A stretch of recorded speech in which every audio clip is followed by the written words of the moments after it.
Oi, gente, tudo bem? Olá, me ouvindo? Boa noite, Boa noite, tudo bom? tudo bom, Simone? Tudo ótimo. Tô aqui ansiosa e feliz. Eu também, um prazer participar aqui dessa live contigo. Ai, que bom. Muito obrigada, viu, por me conceder. Tá me ouvindo bem? Estou te ouvindo perfeito. Porque aqui tem um rodoanel, então o barulho é assim, terrível. O Ouve, pessoal tá chegando, só se ouve a tua voz, tá bem tranquilo. perfeito. Quanto tempo, né, doutora? Sim, eu acho que desde aquele nosso encontro lá no Rio de Janeiro, né? Exatamente, eu gostei muito, me passou uma impressão tão boa, tão gostosa.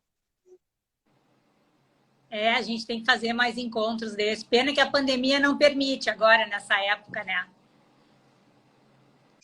Mas eu acho que até para o paciente de OI, para a pessoa que tem OI, a pandemia, o online até que facilitou, viu? É, para os contatos, eu acho que, de alguma maneira, eu acho que estimulou as pessoas a fazerem mais coisas assim, né? E isso foi uma coisa boa, né? Mas para outras coisas não. Tem tudo Ah, sim, claro. os dois lados, né? Tem os dois lados, exatamente.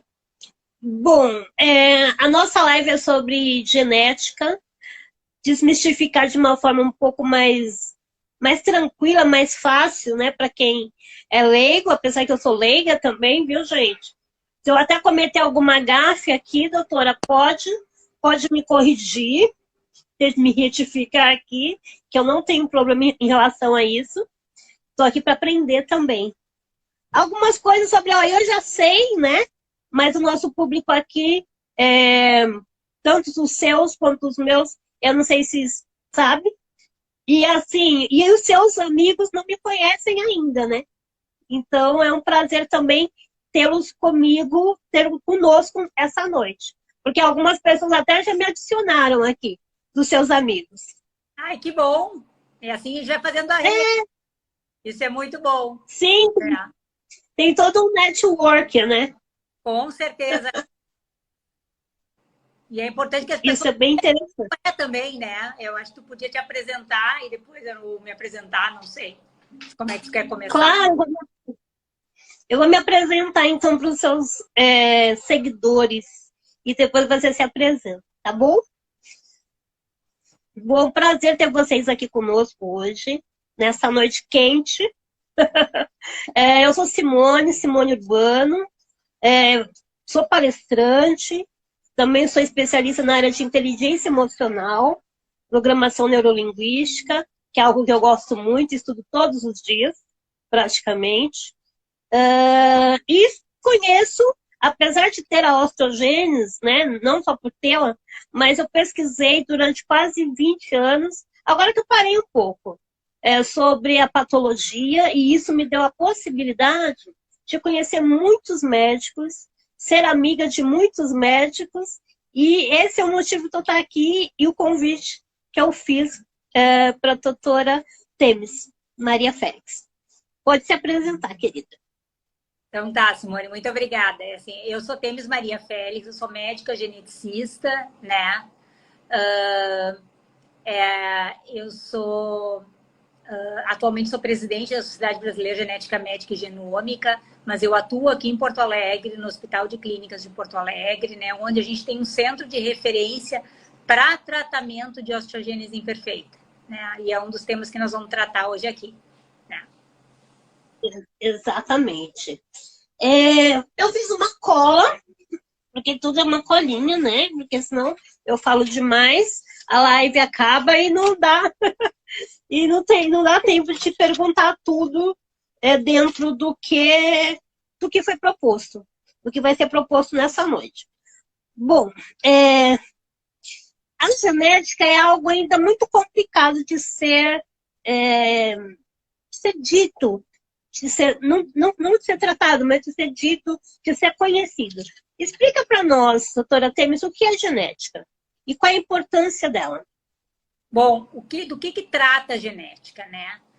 A genética trata de fenômenos biológicos, né? Que estão envolvidos, são aqueles que são decorrentes, principalmente, então, trata a genética médica, trata de condições genéticas médicas e humanas, que são decorrentes de alterações no DNA ou nos cromossomos, tá?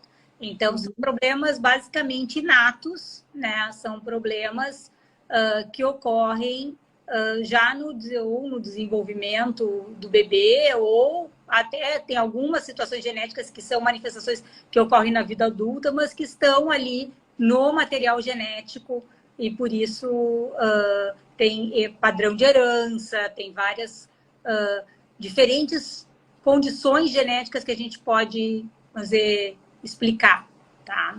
Então, eu sei que é muito... quando a gente fala em genética, as pessoas muitas vezes se assustam, né? Porque muitas pessoas estudaram genética, muitas vezes, nem no curso, nem no primeiro grau ou no segundo. Eu falo ainda primeiro grau porque eu sou velha, né? Então, no ensino fundamental ou ensino médio... Eu tive. Né? Mas, assim, algumas pessoas até tiveram na cadeira, na disciplina de biologia, alguns fundamentos de genética, né? Quando se falava das ervilhas, né? Do azão, do azinho. E esse tipo de, vamos dizer, de padrão de herança é que a gente usa para explicar as condições genéticas humanas, né? Você sabe que na aula de biologia, no primeiro colegial, eu tive um professor que explicava genética, principalmente daltonismo, que eu ficava enlouquecida, eu queria saber de tudo. E aí eu comecei a me interessar, porque eu nunca tinha me interessado nem pela minha síndrome, né? Porque até então, assim, quebrou quando criança, depois parou de quebrar, então quis ganhar o mundo, né? Né? De uma forma com cuidado, mas assim, não quis mais saber dos médicos, que é algo bem corriqueiro, né? Das pessoas que têm aí, depois não quer mais voltar, porque nunca mais tinha quebrado. E no primeiro colegial, eu tive essas aulas com esse professor, que ele explicava maravilhosamente bem, e isso é um dos motivos que eu estou aqui hoje também e te convidar. Porque eu gosto muito de genética. Aprendi com ele. Não foi nem comigo, foi com ele. Não, então, olha o que é uma referência, né? Escola, a gente aprende vamos dizer, esses padrões de herança que são clássicos, né? O albinismo, todo mundo conhece, o tonismo, que é ligado ao X, né? Então, são exemplos, assim, síndrome de Down, que é uma anomalia cromossômica, que é diferente de uma anomalia nos genes. Então, isso é importante, que são exemplos que os professores usam, que são exemplos que todo mundo, na realidade, já viu alguma pessoa com essa condição, ou já ouviu falar de alguma pessoa com essa condição. É diferente, às vezes, da OI, né? Da osteogênese imperfeita, que a gente fala, as pessoas muitas vezes nunca ouviram falar, né? Que são condições mais raras, né? E aí, quando a gente vai em alguns médicos, tem que estar explicando também quem é o paciente, né? No meu caso, por exemplo. Doutora, a gente ouve muito... A gente sabe que a osteogênese, né? Pelo menos eu sei que a osteogênese, e você também, é claro, que a osteogênese é uma doença que é uma falha do colágeno tipo 1, né? Da proteína do colágeno tipo 1. E, nesse caso, muitas literaturas também dizem que é uma doença do metabolismo ósseo. Quer dizer, a genética diz isso, né? O que seria o metabolismo ósseo? Qual a importância dele? Por que eu estou te perguntando isso? Até meio pessoal, porque assim, eu vou fazer uma cirurgia recentemente do meu nariz, que eu estou com um problema no nariz, e eu tive que passar com o anestesista, para fazer uma entrevista, uma consulta, e quando eu falei metabolismo ósseo, ela falou, não, né? Meio que questionou um pouco pelo fato da anestesia geral, por eu já ter asma, então. Aí ela falou assim, não, fica tranquilo que pessoas que têm problema com anestesia geral, pacientes que têm problema com anestesia geral, são pessoas que têm o metabolismo é na área muscular, né? Que a síndrome é muscular. Mas a osteogênese também envolve isso, não envolve? Não, essa carência muscular? Tu falou muito bem no início, né, Simone? A osteogênese imperfeita, ela é causada por uma alteração no colágeno tipo 1, tá? Então, o colágeno tipo 1 é uma das maiores proteínas que a gente tem no organismo e está presente nos nossos ossos, está presente nos músculos, está presente no coração, está presente no olho, está presente na pele. Por isso que quem tem osteogênese imperfeita, além de quebrar os ossos, às vezes tem a pele mais frouxa, às vezes tem o dente alterado, tem o olho, que é o branco do olho, que é azulado, né? Então, nos ligamentos, né? Tem a musculatura, às vezes, mais flácida, né? Porque o colágeno é presente em praticamente em todos os tecidos, né? E o colágeno, ele faz o arcabouço ósseo, né? Então, 85% dos casos de osteogênese imperfeita são causados por 2 genes, que são aqueles 2 genes que codificam a proteína colágeno tipo 1, que é COL1A1 e COL1A2. Mas para codificar essa proteína, vamos dizer, essa proteína é feita por 3 fitas, tá? 2 COL1A1 e uma COL1A2, tá? Que essas fitas se enroscam como se fosse, vamos dizer, a gente chama de tripla hélice, né? O que acontece? Para fazer esse enroscamento, para fazer quebragem, tem mais um monte de outras proteínas envolvidas, tá? Sendo que 15% dos casos de osteogênese imperfeita são causadas não por causa do COL1A1, COL1A2, mas dos outros genes que daí são responsáveis pela osteogênese imperfeita.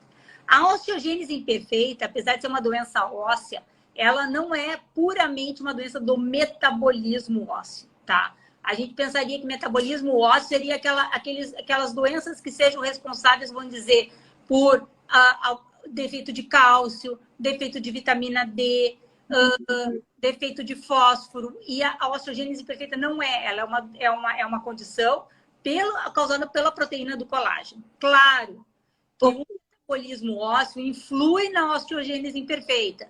Por exemplo, porque se tu tem uma osteopenia por causa da osteogênese imperfeita, uma osteoporose, e ainda por cima tu tem o cálcio baixo, ou uma vitamina D baixa, ou tu não consome leite suficiente, isso faz com que pode ter mais osteoporose e mais osteopenia, tá? Então, acaba dando problemas secundários no metabolismo ósseo, tá? Mas em termos anestésicos, a osteogênese imperfeita não tem maiores riscos, diferente dos problemas musculares, como a anestesista falou. As doenças que atingem os músculos primariamente, tá? As miopatias, por exemplo, elas são mais comuns de ter problema de algum efeito adverso na anestesia, tá? Diferente da osteogênese. Claro que a osteogênese imperfeita tem que cuidar algumas coisas, por exemplo, na hora de entubar, tu não pode fazer uma flexão muito forte do pescoço, porque as vértebras podem estar também com osteoporose, pode quebrar uma vértebra do pescoço. Então, assim, tem alguns cuidados que o anestesista tem que ter, né? No cuidado ali, até na hora de movimentar o paciente, por causa de se tiver osteoporose, ter alguma fratura, né? Então, são coisas que tem que prestar atenção pela condição, né? Mas ela realmente não causa problemas maiores de efeitos anestésicos, tá? Ok. Sendo que quando com osteogênese... Estou mais aliviada agora. Fazem cirurgia ortopédica, né? Muitos fazem cirurgia ortopédica, né? Muitos. Eu vou falar aqui pro pessoal, porque eu não vou ficar lendo as perguntas. Gente, se vocês quiserem fazer perguntas depois, coloca em box, né? E depois eu posso encaminhar para a doutora. Pode ser, doutora? Pode ser. Tá. Né? Agora, se tiver alguma pergunta em específico que a senhora estiver lendo e queira responder, eu acho que eles vão perguntar mais para a senhora do que para mim, fica à vontade também, tá? É que eu que não vou parar, porque eu me perco um pouco. Bom, A senhora é coordenadora do Centro de Referência da Osteogênese Imperfeita no Hospital das Clínicas, né? Hospital de Clínicas do Rio Grande do Sul, de Porto Alegre. E me fala assim, doutora, aqui também nós temos os centros de referência. Eu já passei, acho que por quase todos que tem aqui em São Paulo. Quando eu falo aqui em São Paulo, eu já passei por quase todos que tem aqui, ou melhor, por todos, Hospital São Paulo, Santa Casa, o HC. Bom, o que mudou? A pergunta o que mudou de antes do centro de referência no tratamento da pessoa com osteogênese e atualmente? O que mudou em relação à qualidade de vida desse paciente? Eu sei mais ou menos, mas eu gostaria que você respondesse para nós. Eu acho que muita coisa mudou, né? Na realidade, a primeira vez, a portaria, que foi a 2305, que instituiu os Centros de Referência para Osteogênese Imperfeita, ela foi publicada em 2001, dezembro de 2001. Então, esse ano, nós estamos fazendo 20 anos da formação dos Centros de Referência para Osteogênese Imperfeita, né? Então, na realidade, comemoração, porque eu acho que a gente teve muitos ganhos. Primeiro, sim, foi incorporado o pamidronato de sódio no Sistema Único de Saúde para tratamento de osteogênese imperfeita. E a gente sabe que essa medicação, ela ajuda muito os pacientes com osteogênese imperfeita. Por melhora a massa óssea, melhora a qualidade do osso, né? Então, ela realmente traz um ganho importante para quem tem osteogênese imperfeita, tá? Então, as pessoas que não eram tratadas, né? Ou que fizeram tratamento tardio, né?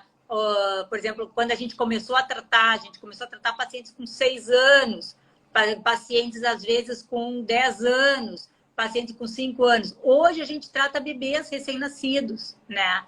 Então, que pode então modificar a qualidade de vida desse indivíduo, né? O que aconteceu também com a osteogênese, com a criação dos centros de referência, né? Então a criação, a incorporação do pamidronato foi um avanço, tá? Claro que isso depois foi atualizado pelos PCDTs para a osteogênese imperfeita, né? Então, a gente tem 2 PCDTs, o último é de 2014, que precisa de atualização, né? Depois foi incorporado o alendronato também, que é um bifosfonado bioral, né? Que também ajuda pacientes adultos, né?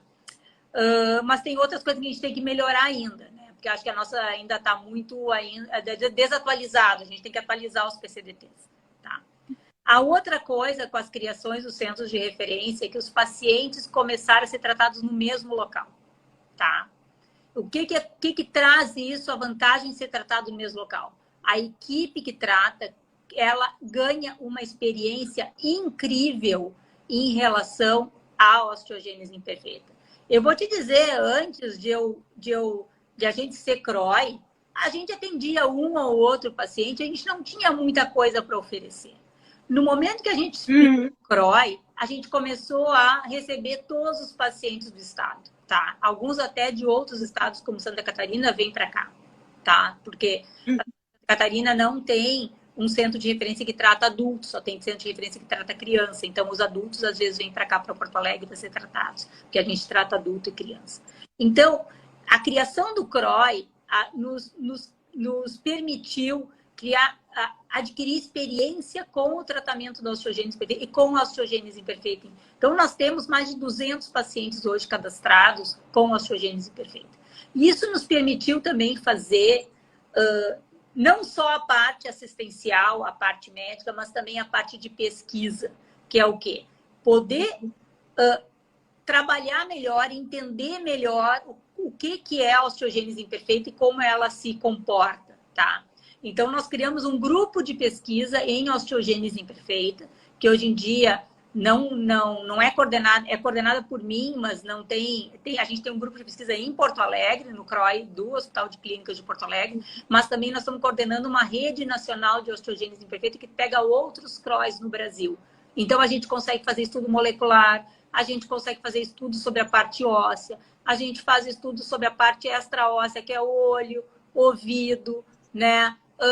A parte sobre mastigação, A gente está fazendo agora um estudo de zumbido, né? Então, assim, sobre a parte de audição, né? Sobre a fisioterapia, sobre a força muscular. Então, tem muita coisa ainda para se pesquisar em osteogênese imperfeita, tá? E eu acho que tudo isso, assim, permitiu que a gente fizesse. Se não tivesse sido criado os CROIs, talvez a gente não tivesse, na realidade, conseguido fazer esse grupo de pesquisa e estudar osteogênese imperfeita da maneira como a gente gostaria, né? E eu acho que a portaria 2305, que foi criada lá em 2001, com a incorporação do pamidornato, com a assistência dos pacientes, nos permitiu isso, né? E também nos permitiu também, não só a parte... A gente sempre trabalha em 3 pilares, né? Que é assistência ao paciente, pesquisa e extensão. E a gente também faz um pouco de extensão, né? A gente faz... Aqui a gente comemora o dia de conscientização da osteogênese imperfeita, dia 6 de maio, né? Então, acho que assim, a gente coloca nas redes sociais, a gente faz caminhada, a gente junta as famílias para conversar, né? Então, eu acho que esses são os pilares que a gente tem trabalhado ultimamente. E foi, eu acho que, um grande ganho em relação do conhecimento da osteogênese imperfeita nesses últimos 20 anos. Bárbaro. Gente, se vocês quiserem compartilhar, pode compartilhar essa live, né? Muitas pessoas aí na área da saúde vai gostar de assistir. E vai ficar aqui salvo, depois eu te mando também, tá, doutora? E aí também pode assistir depois. A senhora falando sobre isso tudo, assim, minha mente já foi, né? Porque entre o antes e o depois, eu fiz perguntas muito baseadas no estudo de causa, né? Nada que eu ouvi falar e aí eu mandei a pergunta para você, né? Então, porque o tratamento da osteogênese era só o gesso, praticamente, né? Eu lembro que lá nos primórdios, que eu faço parte desses primórdios, era gesso, era o cálcio, o tratamento com cálcio, né? As gotinhas de cálcio que a gente pegava na farmácia de cada hospital escola, e assim, e repouso, e depois, e nem, tinha época que não existia nem a fisioterapia pelo SUS, que não existe tanto tempo assim liberado. Então, o paciente tinha que reaprender os seus movimentos, né, na sorte e da forma que tinha, né, que dava. E era assim que acontecia. Eu vejo isso porque, através do contato que eu tive com muitas pessoas com osteogênese, e a internet também trouxe isso, esse conhecimento, da gente poder conhecer outras pessoas, a gente viu o antes e o depois, né?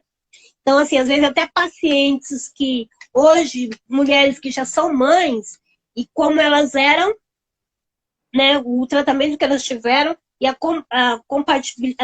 quantidade de fraturas que teve, as deformidades que teve, e esse filho, que às vezes hoje já tem uma OI também, mas ele já não tem tanto quanto essa mãe já teve lá nesse passado, né? Então, muita coisa mudou e mudou para melhor.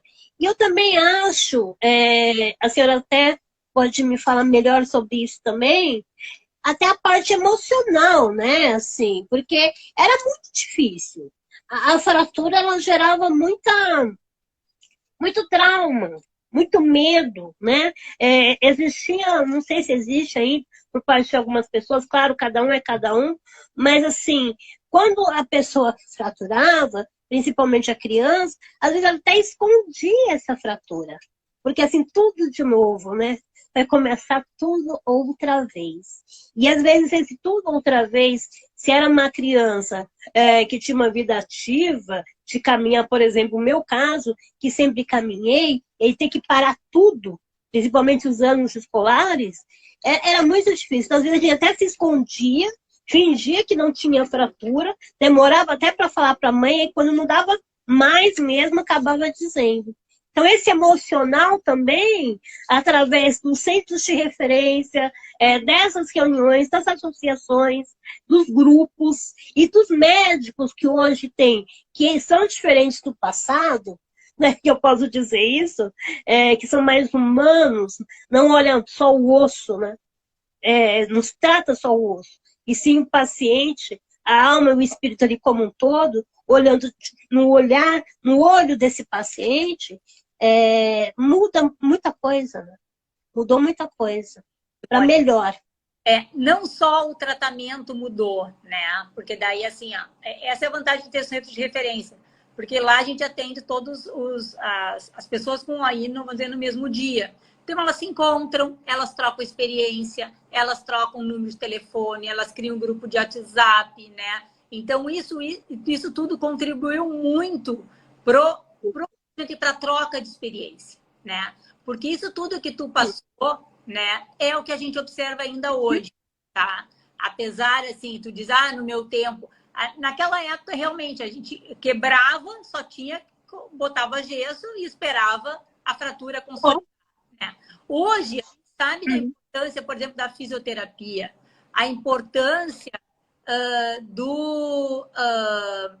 a importância da fisioterapia, a importância da reabilitação, a importância do exercício físico, a importância da independência, né? Então, assim, a gente sabe que o medo do pai e da mãe, quando uma criança quebra, é impressionante, né? A tendência de um pai e de uma mãe é tentar proteger o seu filho que ele não sofra, né? Então, a tendência do pai e da mãe é proteger a criança e criar ela dentro de uma redoma para que ela não se machuque, para que ela não passe por todas as fraturas, por cirurgias e etc. E isso, muitas vezes, acaba afetando o emocional também da criança, né? Porque a criança tem que ser independente, né? Eu queria que tu contasse como é que foi para ti, assim, que tu falou... porque hoje tu é uma pessoa independente, né? Isso foi teus pais que te ajudaram a ser independente, a vencer esse medo, ou assim, a gente está botando aqui que eu ajudei ela a vencer o medo da fisioterapia, porque até medo de fisioterapia as pessoas têm, porque acho que os profissionais não têm experiência, né? E eu acho que realmente a gente tem que estar, assim como ele quebra em casa, as pessoas têm medo de levar na escola, que ele pode quebrar na escola, né? Mas ele pode quebrar na escola, ele pode quebrar na casa do avô, ele pode quebrar em casa também, né? Então, assim, ó, as pessoas têm que perder o medo, né? Eu sei que é difícil dizer isso, mas o medo é uma coisa e tem que dar, porque são pessoas de com muita coragem, na realidade, os pais de crianças com osteogênese imperfeita. E as próprias pessoas têm osteogênese, são pessoas de muita coragem, né? Porque enfrentam a dor desde cedo, né? E isso é muito difícil, né, Simone? Então, eu queria que tu me comentasse como é que foi para ti, assim, a tua independência, de onde é que veio isso, ou tu sempre foi assim? Sempre. Por que sempre? Porque a minha mãe me relata que eu tinha... Assim, eu tive já teve fraturas uterinas, né? Dentro do útero da minha mãe. Já nasci com alguns ossos quebrados. Aí depois aí consolidaram, enfim. Depois, a minha próxima fratura, assim, mais drástica, foi com 1 ano de idade. E ela diz que eu comecei a dar os primeiros passos com 8 meses. E é muito louco isso, né? Com 8 meses eu já comecei a caminhar. E com 1 ano eu quebrei, aí eu parei de andar. Né? Então, assim, lá para 1 ano e meio, aí eu voltei a caminhar novamente.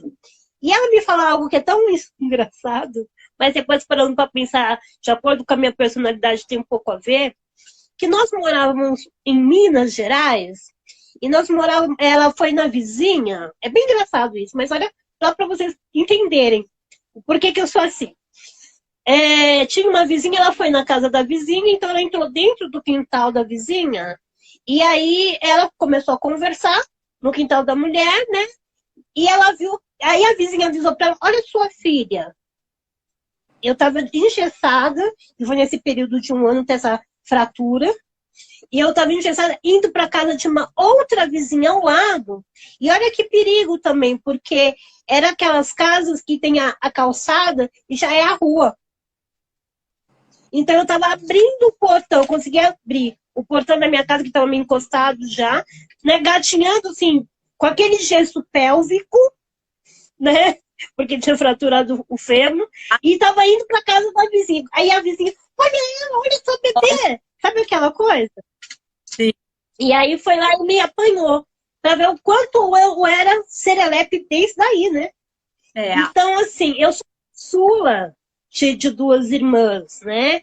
Então, a minha casa sempre teve muitas amigas mais velhas, né? Porque minhas irmãs são mais velhas. Então, sempre foi uma casa cheia de gente, né? De amigos. De amigos dela, namorado das irmãs também. A minha mãe, ela se formou na área da enfermagem. Então, ela tinha que trabalhar. Então, a minha irmã mais velha cuidava de mim, que é aquela que estava comigo no Rio de Janeiro, né, no evento. E aí, a minha irmã fazia quase tudo que eu queria. Então, eu ficava na rua, brincava com os meninos, né, assim, o carrinho de rolemã me colocavam ali 7, 8 anos, devagarinho, mas era brincadeira de rua. Então, assim, o muro, eu tinha muita mobilidade. Então, assim, por mais que quebrava mais do que hoje, mas não tinha esse medo. Ah, eu vou quebrar. É como se esquecesse da fratura. Eu acho que o medo, ele veio, acho que lá mais tarde, sabe? Bem mais tarde. E aí, depois da minha adolescência, eu tive uma vida muito tranquila, porque eu ia para barzinho, eu ia para boate, eu ia para danceteria, eu ia para show do Caetano Veloso, eu ia para o tumulto. Né? Então, nunca foi privado. Eu sempre pensei, aonde que eu posso estar, que tem uma segurança, mas eu não vou deixar de estar ali. Porque eu nunca coloquei a osteogênese como principal da minha vida. O que era principal eram os meus desejos, né? Tanto é que eu trabalhei, eu fui para o mercado de trabalho, era trem, ônibus, condução, mercado, vou no mercado, ia no mercado. Hoje não tanto porque a minha coluna se curvou bastante, né? E então algumas coisas eu já não faço tanto mais como fazia antes. Mas aí também eu delego, né? Eu não faço, mas aí eu delego. Eu delego para quem pode. Eu falo para irmã, olha, minha lista de compras já está no seu e-mail, traz para mim. E assim, porque é aquela coisa, né, de orientar, que eu tenho essa personalidade de delegar. Mas é muito difícil. Mas não de ser mandona, de delegar só. Tá bom. Mas é muito difícil, né, para um pai e para uma mãe, assim, eles... porque a gente vê, assim, quando a gente atende os pacientes com AI, que, em geral, a mãe não consegue trabalhar, né? Porque ela tem que cuidar da criança. Não. E daí... Mas agora, com o pamidronato, tem que fazer a cada 3, a cada 2, a cada 3, a cada 4 meses, tem que ficar 3 dias internado. Isso tudo não tem... às vezes é difícil de um empregador permitir que um empregado tenha pautas todas, né? Então é todo um problema, na realidade, para a família, né? E é difícil da gente lidar com tudo isso, né? Quem tem aí na família. Mas acho que essa troca de experiência entre as pessoas que têm OI, entre as mães, entre os pais, isso é muito importante, né? Porque até para dividir esses medos e tentar transpor eles, né? Eu acho que isso que é importante. Isso é muito importante. A senhora sabe que teve uma época que eu fiz uma festa social aqui em São Paulo e eu trouxe essas mães até mesmo para que uma conversasse com a outra, tivesse essa troca, né? E elas falavam assim para mim no final da festa: olha, Simone, você é tão agitada, né? Resolve as coisas rápido. Eu tenho tanto medo do meu filho sair para fora. E eu vi você para lá e para cá, e você chama um, liga para o outro. A sua irmã falou que você trabalhou, que você pegava trem, metrô. Né? E elas ficavam abismadas em relação a isso. E aí, depois disso, de ver eu nesse comportamento nessas festas, porque foram 5 anos que eu fiz essa festa, durante 5 anos, elas foi deixando mais os filhos, sabe? E aí eu fui recebendo, assim, comunicados, assim, meios de... Ai, hoje minha mãe já deixa eu trabalhar. Então isso é um mérito tão gostoso, sabe? Olha, hoje eu tô casado. Então, assim, esse retorno. Então, assim, Mas aí puxa, valeu a pena de alguma forma. a minha mãe deixa eu trabalhar. Na realidade, a mãe não tem que deixar trabalhar, né? A mãe tem que dizer, E vai é trabalhar. louco, né? Então, é fundamental para a É independência. louco, né? É. É, né? E tem que ser firme também, né? Mas para falar isso para mãe é muito difícil, né? Isso, mas eu acho que é um processo, sabe? É um processo que se constrói desde bebê até a vida adulta, né? Isso é um processo, não é de um dia para o outro. A gente tem que criar confiança, né? Assim como a mãe que tem um Sim. filho que nasce com fratura, ela cria confiança para amamentar, para trocar fralda, para movimentar com calma, para a criança não fraturar, né? Assim ela tem que ter também Uhum. criança para quando ele começar a caminhar, para quando ele começar a correr, para, sabe, quando ele vai para a escola, né? Esses pequenos passos são fundamentais na vida da criança. Quando eu comecei a trabalhar no meu primeiro emprego, na primeira empresa, a minha mãe falou: eu não gostaria que você trabalhasse se você cair no processo de ir para o trabalho. E aí aconteceu uma situação que eu caí na minha casa. Eu estava na experiência. Tudo que a gente não quer, eu acho que se pensa demais, a coisa acontece. Tem que tomar cuidado com essa coisa da energia. Hoje eu tomo muito cuidado com isso. E aí, tudo que. O medo, né? Que todo mundo quer passar na experiência, era aquela coisa, né? Quando a gente está nova no emprego. E o primeiro emprego, né? A lei de cotas ainda, bom, logo quando foi implantada aqui no Brasil. E aí eu caí em casa. Nessa que eu caí em casa, escorreguei, né? No tapete, mesmo assim fui pro trabalho. Era mês de junho, frio, começou o frio. E aí, a perna que deu uma lesão, tomei um remédio, fui pro trabalho, não aconteceu nada, só tinha uma dor. Fui pro trabalho, ok, tinha dor, ali ela ficou. No sábado era minha folga, domingo minha folga, fiquei quietinha em casa. Quando foi na segunda-feira, ao sentar na cadeira do trabalho, eu ouvi um creque. E era um creque de um osso querendo se aparecer mais do que eu, né? Então, esse osso tinha quebrado. E aí, meu Deus, e para falar isso, nova, o medo de ser mandada embora depois. E eu tive que chamar a chefe, né? A minha supervisora, eu falei, olha, não fala para ninguém, fica tranquila. Eu tentei me acalmar, mas eu tremia por dentro, porque era uma dor insuportável, né, da fratura. Mas não fala para ninguém, chama o bombeiro. Eu estava próximo da Santa Casa, São Paulo, chama o bombeiro, mas eu acho que eu vou ter que ir para Santa Casa. Eu consegui conduzir a situação. E eu já tinha dito isso para minha mãe. Mãe, se um dia eu estiver sem você e quebrar, eu vou ter que aprender. E aí eu liguei para minha mãe, aí o que eu fiz? Os bombeiros quiseram me carregar. Eu falei, não, com a cadeira com rodinha embaixo da empresa, vocês me levam até a ambulância, e até o elevador e depois a ambulância. Antes disso, eu liguei para minha mãe falou assim, já tá vindo para casa? Era por volta de quase umas 8 horas, porque esse osso foi quebrar quase 8 horas da noite. O dia inteiro, eu entrava 3 horas no serviço, às 8 horas ele foi quebrar. Já estava traumatizado demais, enfim. E aí eu liguei para minha mãe e falei assim, olha, eu queria te falar uma coisa um pouco chata, mas eu quero que você mantenha calma, porque a sua calma vai me ajudar. Eu tive uma fratura, aí foi aqui, né? Eu tive uma fratura, eu tô indo agora para Santa Casa, tá aqui mais ou menos uns 20, 30 minutos, eu te ligo, quando eu estiver lá, e eu vou pedir muita calma para você e que você tome, mãe, um chá. Mas você tá sozinho, eu tô indo pra aí agora. Não, não precisa vir. Eu fiz amizade com uma moça e ela falou que ela é enfermeira, trabalha aqui no meu setor, ela vai me acompanhar e a gente vai conduzir toda essa situação. Mas eu falo aquilo por dentro, me rasgando. Tipo, claro que eu queria minha mãe do meu lado, mas eu precisava daquilo. E eu consegui fazer tudo isso. A empresa depois me pagou um táxi e realmente era uma fratura. Então, assim, vai acontecer. Aí, se acontecer, tá, se acontecer, a gente, né? Eu sei que não é uma coisa muito fácil. Tem que ter muito, né, controle.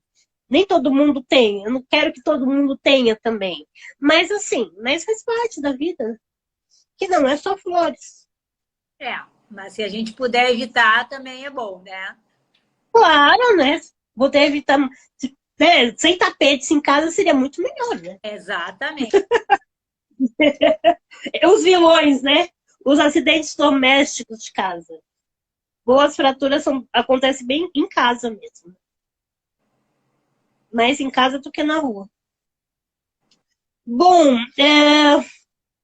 mais uma pergunta. Como a gente está vivendo nesse período da pandemia, não tem como, né, deixar de perguntar para você, para a senhora, a respeito Covid e ostrogênios. As pessoas elas falam muito assim, que seria interessante que as pessoas com algum tipo de deficiência, independente de ser OI ou não, fossem vacinadas primeiro, como os idosos. Mas nem todo mundo tem doenças associadas de risco para poder ser vacinada antes. Me fala melhor, assim, a OI tem alguma correlação de ter um risco maior? Ou só aquelas pessoas, só aqueles pacientes que já têm algumas doenças pré-existentes de risco? Pela osteogênese imperfeita, não tem maior risco. Mas o que a gente sabe? Que algum tipo de osteogênese tem comprometimento cardíaco, alguns tipos de osteogênese perfeita, principalmente aqueles que têm, por exemplo, escoliose importante, já tem um comprometimento pulmonar também. E essas pessoas são, muitas vezes, predispostas a ter mais risco de infecção, tá? Então, pessoas que têm algum problema cardíaco ou que têm algum problema pulmonar têm maior risco de ter Covid do que outras pessoas, né? Então, pela osteoporose perfeita por si, não tem o maior risco de pegar Covid ou assim, pegar Covid todos nós temos risco, né? Mas de ter uma forma mais grave de Covid por causa disso. Diferente daquela que nem a gente fala, quem é diabético, quem é cardiopata, hipertenso, né? Obeso. Obesidade, né? Né? E esses são os indivíduos hoje em dia que a gente sabe que tem maior risco de ter, de pegar uma forma grave da Covid, tá? Quanto à imunização, né? A gente gostaria que todos os pacientes, por exemplo, com doenças raras, fossem imunizados o quanto antes, né? O que acontece? A gente sabe que o governo tem um plano nacional de imunização. E os pacientes com doenças raras, eles estão lá no grupo das comorbidades. São as pacientes, aquele que diz ali? Ele não fala exatamente osteogênese imperfeita, mas ele fala deficiência física permanente, ele fala deficiência, por exemplo, problemas respiratórios, né? Então, as pessoas com osteogênese imperfeita até podem se enquadrar neste grupo de vulneráveis suscetíveis à Covid dentro do Plano Nacional de Imunização, tá? Mas só o fato de ter osteogênese perfeita não te qualifica para passar na fila antes dos outros, né? Então, eu acho que a gente tem que seguir a fila, mas quem tiver comorbidade realmente tem que se vacinar. E o que está acontecendo na pandemia, a gente está falando de Covid, né? É que muitas pessoas com osteogênese perfeita, muitas crianças ficaram sem tratamento, né? Então, elas ficaram sem tratamento porque a gente não está internando os pacientes para fazer pamidronato por causa do risco de elas contraírem alguma doença. Hoje, aqui no Hospital de Clínicas, nós estamos com a UTI lotada, nós estamos também com a emergência, com o dobro de pacientes, né? Então, trazer um paciente ao hospital, às vezes, tem maior risco de o paciente ficar na sua casa. Mas, ao mesmo tempo, é uma balança que a gente tem que dosar. Por quê? Porque o paciente também não pode ficar muito tempo sem fazer o remédio, porque aumenta a osteoporose e daí aumenta o risco de fraturas. Então, a gente tem que dosar as coisas, né? A gente tenta, na medida do possível, fazer a medicação para os pacientes, né? Então, a medicação está atrasada aqui em Porto Alegre, por exemplo, mas, na realidade, a tendência é de a gente começar a tratar quando as coisas melhorarem, né? Mas não só o problema do remédio, viu, Simone? Eu acho que está atrasado. O grande problema também é a reabilitação, né? Por quê? Porque muitas pessoas com OI, elas precisam de reabilitação física, precisam de fisioterapia, precisam fazer exercício físico, precisa de uma natação, né? Então, porque a atividade física é um dos pilares do tratamento. Não adianta fazer só remédio. Tem que fazer também atividade física. Tem que fazer fisioterapia, tem que fazer alguma coisa de reforço muscular, porque é isso que vai dar maior para aquele músculo que já é mais mole, para ele fortalecer quando o paciente ficar em pé, quando o paciente ele diminuir as deformidades ósseas e melhorar, na realidade, a qualidade de vida do paciente, tá? Então, o que aconteceu na pandemia é que muitos centros de fisioterapia fecharam, né? Então, tem que, de alguma maneira, os adultos, principalmente, né, que têm osteogênese imperfeita, né? Os adultos, o que tem que fazer é fazer exercício em casa, né? E os pais fazer algum tipo de exercício com seus filhos em casa também, né? Agora nós estamos no verão, né? Quem tiver uma piscininha em casa, uma piscininha de plástico, põe água na piscininha, manda mexer as pernas, sabe? Eu acho que isso é importante, porque assim, ó, não dá para ficar parado. Quanto mais parado, mais osteoporose tem. Então, a falta do remédio, então, tá demorando para fazer tratamento. Mas a falta da reabilitação, essa combinação é um prejuízo para quem tem osteogênese imperfeita. Sim. E aí vai improvisando em casa, né? Dos exercícios que já eram realizados, né? Na fisioterapia, aqueles antes muito esforço, que dá para fazer. Tem algumas coisas que dá para se adaptar em casa, levantar a perninha 10 vezes uma. Eu mesmo faço isso todos os dias de manhã, né? A minha cirurgia também, ela parou, né? Assim, não me chamaram mais para fazer os exames, mas eu sei que isso é por conta da pandemia. Então tá assim para todo mundo. Então nesse caso a gente tem que estar fazendo alguma coisa em casa mesmo. Doutora, em relação à osteogênese imperfecta e adulto, agora eu vou puxar a sardinha aqui pro meu lado. Porque assim, eu tenho muitos conhecidos adultos, né? E aí as pessoas falam, depois tudo é só o osso. E aí, né? Não tem outros tipos de tratamento? Como que ficam as pesquisas? Enfim, gostaria que você desse sua opinião. Adulto, tá, Simone? Adulto, na realidade, o que é a história natural da osteogênese? A pessoa se fratura na infância, tá? Depois, quando vem os hormônios, diminui as fraturas ali na puberdade, diminui as fraturas, passa por fraturas, tá? Ou diminui bastante as fraturas, tá?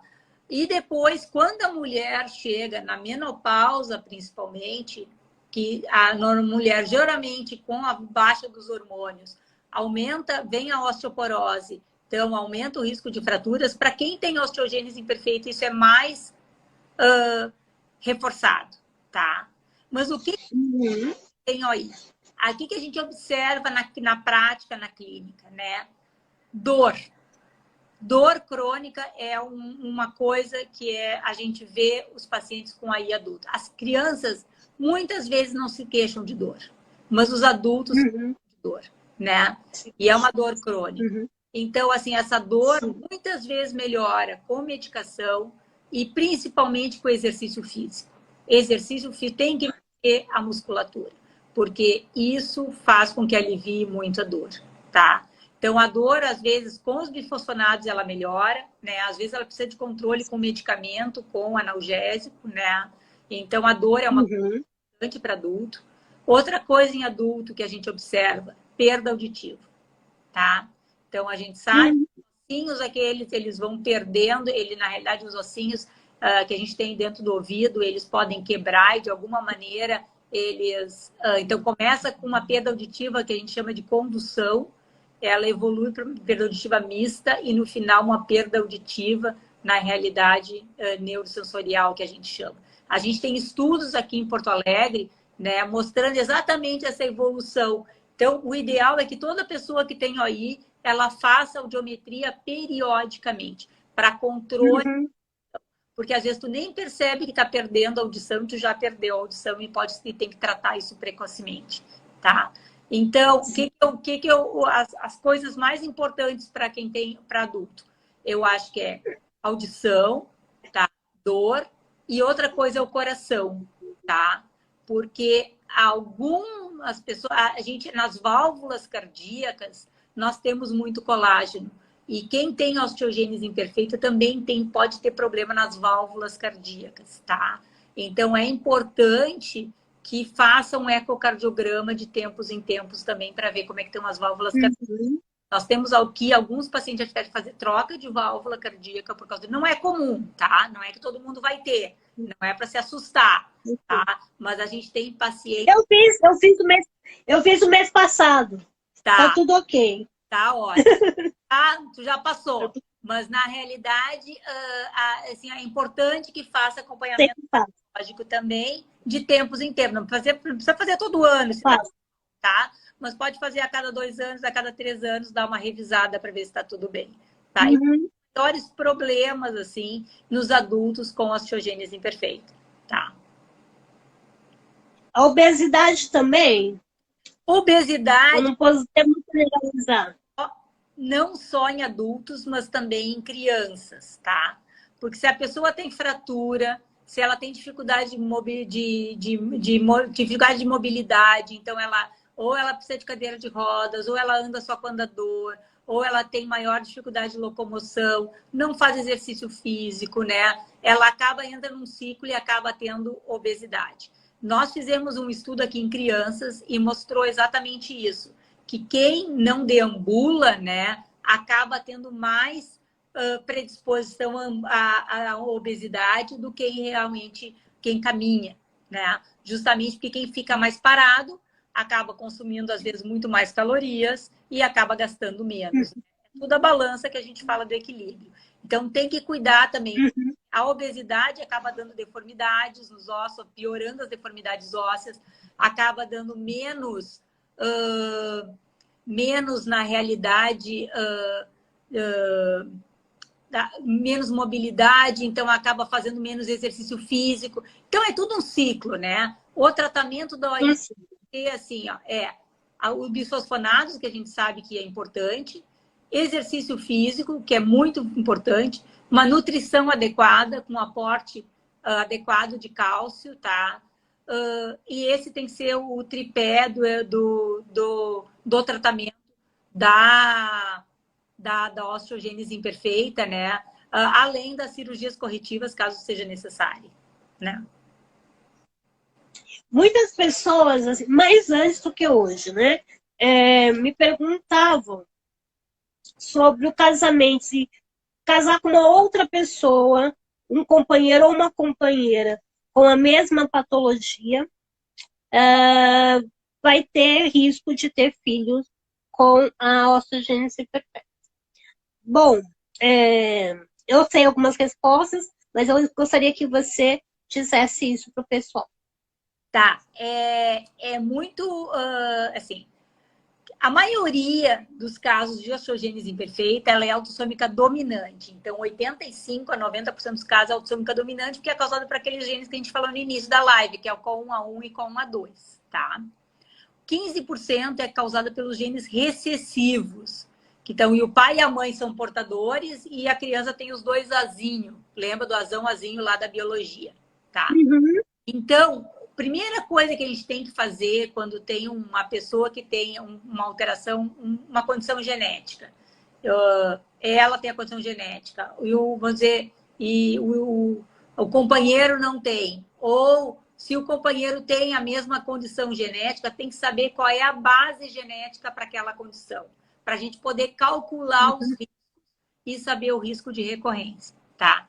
Se for a forma dominante, uma pessoa que tem osteogênese imperfeita, que tem um companheiro que não tem osteogênese imperfeita, o risco é de 50%, tá?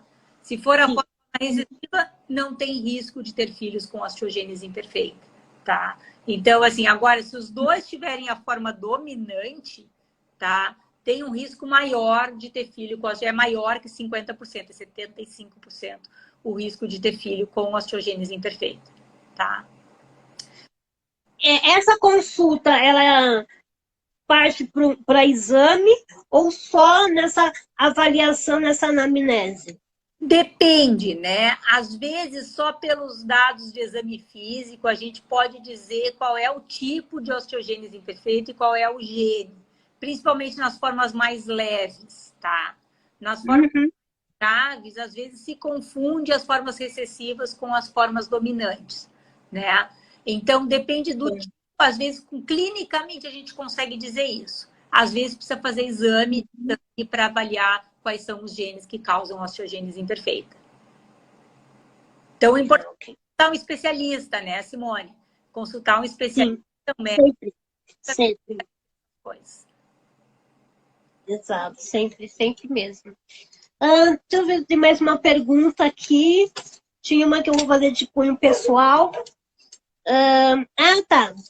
Quando o paciente, a família, através da equipe multidisciplinar, teve lá o aval, o diagnóstico da patologia da criança, né? Foi comprovado através do geneticista que tem realmente a osteogênese perfeita. A partir daí, desse diagnóstico, quando o geneticista continua a acompanhar a vida paciente, é só nesse diagnóstico? Ou varia de em quais outras fases da vida eu preciso ter um geneticista? Porque existe isso ainda, né? Na população. Geneticista, então, só para dar o diagnóstico de uma síndrome rara, né? Na realidade, Isso eu gostaria que você falasse. O que acontece? O geneticista muitas vezes acompanha os casos das doenças raras, tá? O que acontece em OI é que muitas vezes a osteogênese, a criança ela é tratada não só pode ser tratada por endocrinologista, pode ser tratado por né? Tem outros profissionais que também fazem tratamento de OI. Então, pode ver que alguns CROs, o responsável pelo tratamento é o endocrinologista, né? Porque porque trabalha com metabolismo ósseo, com doença óssea, né? Aqui em Porto Alegre, quem trata os pacientes com osteogênese imperfeita é o geneticista. E a gente acompanha os pacientes, porque a gente não só faz o diagnóstico, a gente também faz o tratamento e faz também o acompanhamento desse indivíduo ao longo da vida e também faz o aconselhamento genético. Em alguns lugares, o geneticista ele faz parte da equipe, tá? Então, quem vai dar o pamidronate é o endocrinologista ou o ortopedista, e o geneticista faz parte da equipe multidisciplinar que trabalha com aquele indivíduo. Então, ele vai ajudar no diagnóstico, vai ajudar na informação daquela família através do aconselhamento genético, mas ele não vai diretamente tratar o indivíduo. Então, varia de lugar para lugar como isso ocorre. Eu sei que em São Paulo, em geral, quem trata os serviços CROs são de endocrinologistas e de ortopedistas, diferente daqui de Porto Alegre, por exemplo, no Instituto Fernandes Figueira também é um serviço de genética que é credenciado como CROI, né? Então, essa diferença é de local para local, né? Mas toda vez que a gente tem uma condição genética, que é uma condição genética rara, é importante consultar com o geneticista. Não só para fazer o diagnóstico, porque as dúvidas vão surgir ao longo do tempo, né? Talvez hoje, eu sou pai e mãe, tenho um bebê que tem OI, né? Minha preocupação é essa criança hoje, né? Mas daqui a pouco eu quero ter filhos. Daí eu nem lembro mais o que o geneticista falou lá naquele 3, 4, 5 anos atrás, né? Então, consulte de novo, tira as suas dúvidas, né? Eu acho que é importante esse acompanhamento, que às vezes não é possível, mas eu acho que é importante. tá? Muito importante mesmo. Agora uma pergunta para fechar. Ah, isso, eu já falei sobre. Me pedir essa pergunta sobre o casamento, para saber se vai ter filho. Você já respondeu. E agora, para fecharmos, e depois a gente tira uma foto para simbolizar esse dia. É assim, quando a criança, quando tem alguma deficiência, estou falando um ponto de vista meu, algo meu. Quando eu era criança, por exemplo, os médicos falavam muito assim, ele é muito inteligente, ela é muito inteligente. E eu até não achava ruim, né? Não achava ruim, até ficar um pouco envaidecida. Eu gostava daquilo. Eu era paparicada pelos médicos. Aí, na adolescência, comecei a ter outras narrativas, tanto políticas quanto sociais. E aí a gente já não gosta mais de ouvir essa palavra, que parece que quer o quê? É sobrepor a deficiência. Ou seja, já que ela não tem isso, então vamos falar que ela é inteligente, né? A pessoa com deficiência em si. Não estou falando do AI, estou falando a pessoa quando tem algum tipo de deficiência. Então, se ela é muito inteligente, aí eu pensava, gente, o que é muito inteligente, né? Eu nunca ganhei nenhum prêmio, eu nunca descobri nada, assim. Não tem um prêmio Nobel, o que é muito inteligente? E eu achava que muito inteligente era uma pessoa, né? Eu não sou cientista, como assim?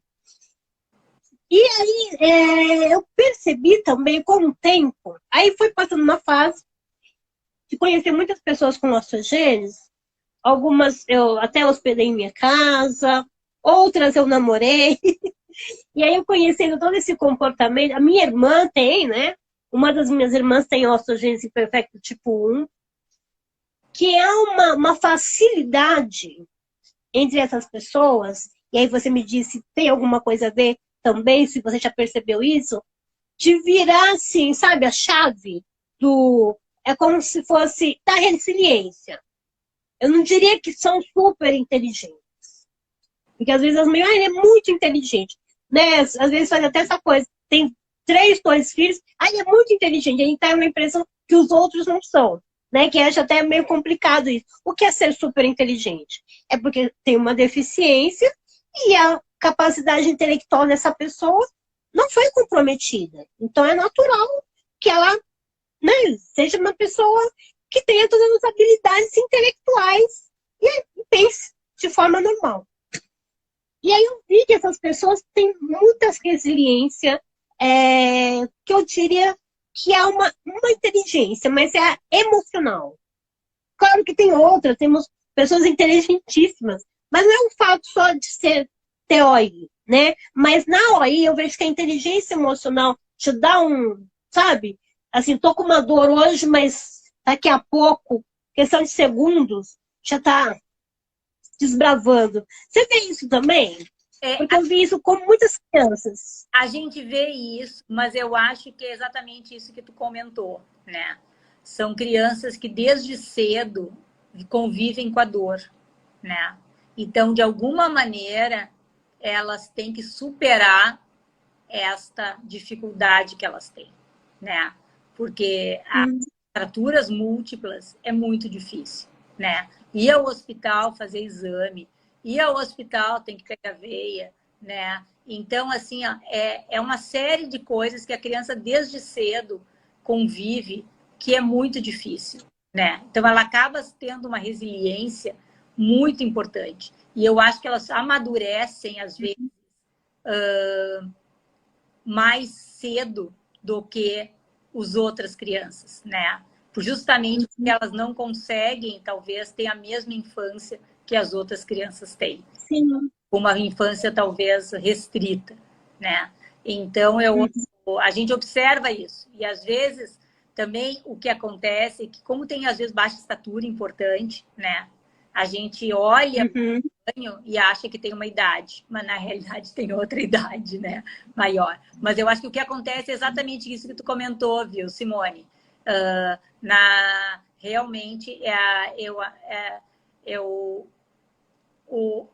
a inteligência emocional deles é sobrepujada justamente por causa dessa condição que eles têm ao longo da vida, do sofrimento que passam ao longo da vida. Eu acho que isso é importante.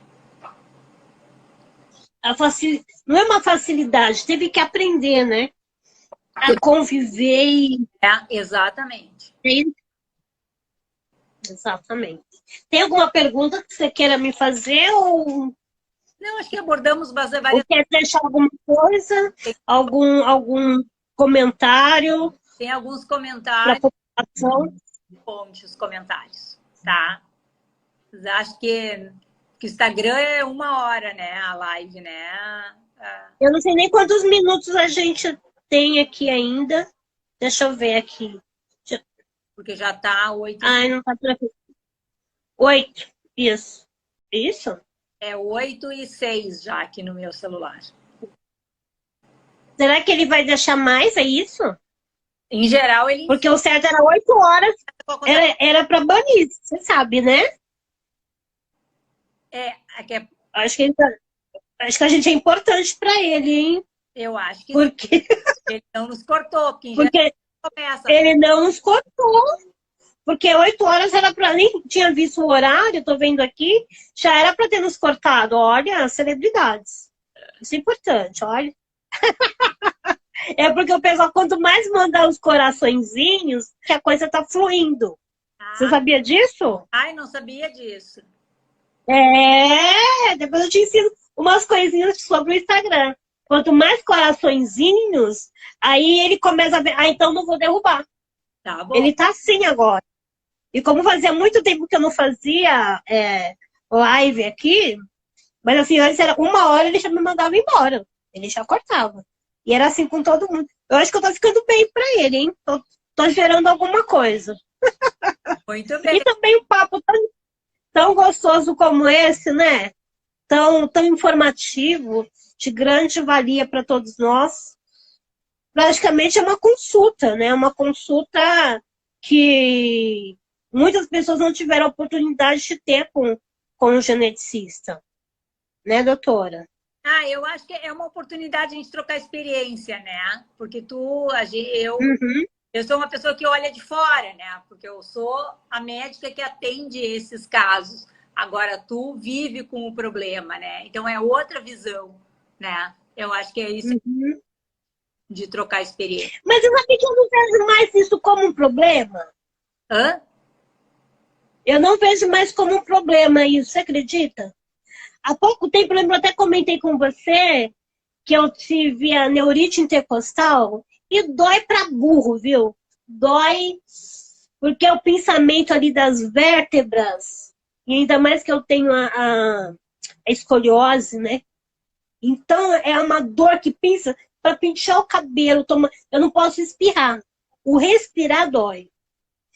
E aí, eu lembro das primeiras vezes que eu tive isso, lá na infância, e eu não sabia o que era, ninguém sabia dizer como tratar, ninguém, eu digo, médico, né? Todo mundo falava assim, é o AI, faz parte do AI. Mas até então, né? E aí? Quero saber como que eu faço. Que faz parte, mas assim, quero ver. Daqui a pouco sai uma espinha, faz parte do AI também. Tudo faz parte do AI, meu Deus, pelo amor. Isso é complicado. E aí, eu fui sabendo lidar. Com o tempo você começa a saber lidar. E aí você vê, deixa eu dar uma parada, né? Deixa eu tentar conciliar e manter o controle e o equilíbrio. Por isso que nessa hora a inteligência emocional, meditação, independente da crença de cada um, eu acho que é muito importante para ter essa paz. Porque assim, o que eu penso? Eu preciso levar a paz para o meu corpo. Né? Então, através de todo isso, do processo de mentalização, das minhas orações, de leitura, como que eu posso ficar melhor? Que é de dentro para fora. E aí a coisa começa.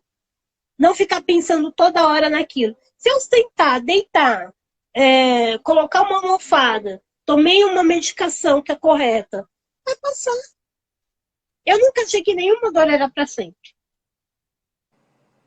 E as minhas dores, eu não sou uma pessoa que sinto dor. É difícil. Porque eu também optei por uma qualidade de vida para não sentir dor. Que foi parar de trabalhar em empresa privada. Eu optei por isso. Então, dificilmente eu sinto dor. Eu sinto um cansaço por causa da minha coluna. Eu tenho uma asma, né, bem acentuada aqui. Mas aí quando a coisa tá demais, toma medicação, né? Usa os olhinhos que tem. Que aí a gente vai conciliando com as medicinas alternativas também. E eu não vejo mais como um problema. Eu acho que é uma causa. E hoje eu já sei sanar algumas coisas. Mas é isso, né? Tu sente na pele, então tu sabe, tu aprendeu a conviver com isso, né, Simone? Eu acho que Uhum. é importante, né? E essa tua experiência passar para as mães de muitas crianças que estão assistindo essa live é fundamental, né? Porque, claro que a gente sabe que tu é da época antes do clamidronato, né? Antes do clamidronato. Então, muita coisa mudou, né? Nesses últimos anos, Muita coisa. né? E eu acho fundamental isso, saber que as coisas mudaram. E a tendência é melhorar ainda mais, né? Eu acho que a gente tem outras medicações entrando no mercado, a gente tem outras terapias, Uhum. né, que podem melhorar a qualidade de vida, e isso tudo é fundamental para a melhor qualidade de vida desses indivíduos, né? Mas foi muito bom falar contigo, Simone, é sempre um prazer, Foi. porque tu é uma pessoa... Eu vou- Vamos tirar uma foto? Vou Vamos... fazer um print. Peraí, eu vou tentar fazer um print aqui. Eu também vou fazer aqui no Só meu. um momento. Tá, aí você vai sair no seu também. Tá. Deixa eu ver como que eu vou fazer isso aqui. Será que eu consigo, gente? Peraí, doutora. Que eu não quero colocar a mão na frente aqui. Eu Você fez? Você me manda, então? Pode ser? te mando, tá? Isso vai Ou ficar... então eu vou pedir para alguém que tá aqui, tira uma foto nossa, que eu acho que o Instagram vai adorar isso, a participação de vocês. Tira uma foto nossa e manda aqui para os nossos inbox no nosso Instagram. De lado, porque não parece que eu sou tão gorda, ó. Tem todo um truque. Muito obrigada, viu, querida? Obrigada, Simone. Estou à disposição, tá? Espero ter esclarecido algumas dúvidas do pessoal, né? Eu sei que é um assunto que tem grandes temas para a gente conversar, né? E Uhum. estou à tua disposição quando tu precisar, tá? A gente tem um grupo aqui que trabalha com osteogênese imperfeita, eu acho que é importante. Nós estamos fazendo muitas pesquisas em osteogênese imperfeita. Agora nós estamos fazendo uma pesquisa sobre Legal. em osteogênese imperfeita. Então, quem quiser participar disso, principalmente para adultos, né? Divulgue nas suas redes sociais também, porque essa é uma pesquisa. Claro. Depois você me manda também. Você me manda que eu divulgo. Tá, é uma pesquisa online, então é fácil, é para adultos, né? Ou é para quem tem mais de 12 anos, quem responde ao pai e à mãe, ou acima de 18 anos, quem responde ao próprio indivíduo, né? Eu acho que é importante para a gente conhecer mais, né? E a ideia é, se a gente conhecer Uhum. mais, a gente consegue dar melhor qualidade de vida para quem tem aí, tá? Então, muito obrigada. Só uma perguntinha, desculpa. Fala. Doutora, para o adulto, a medicação, o tratamento, permanece o alendronato com cálcio? Depende da condição, tá? Às vezes o alendronato é suficiente, às vezes precisa tratar com pamidronato ou com outra medicação, tá? Mas o alendronato ele é uma medicação bem efetiva para adulto, tá? Muito obrigada. Então tá. Obrigada, gratidão. Tchau, gente. Obrigada por estarem aqui conosco. Foi muito bom, muito bom. Eu vou tentar salvar aqui. Agora deixa eu ver como que eu faço. Um beijo. Salva no GBT aí.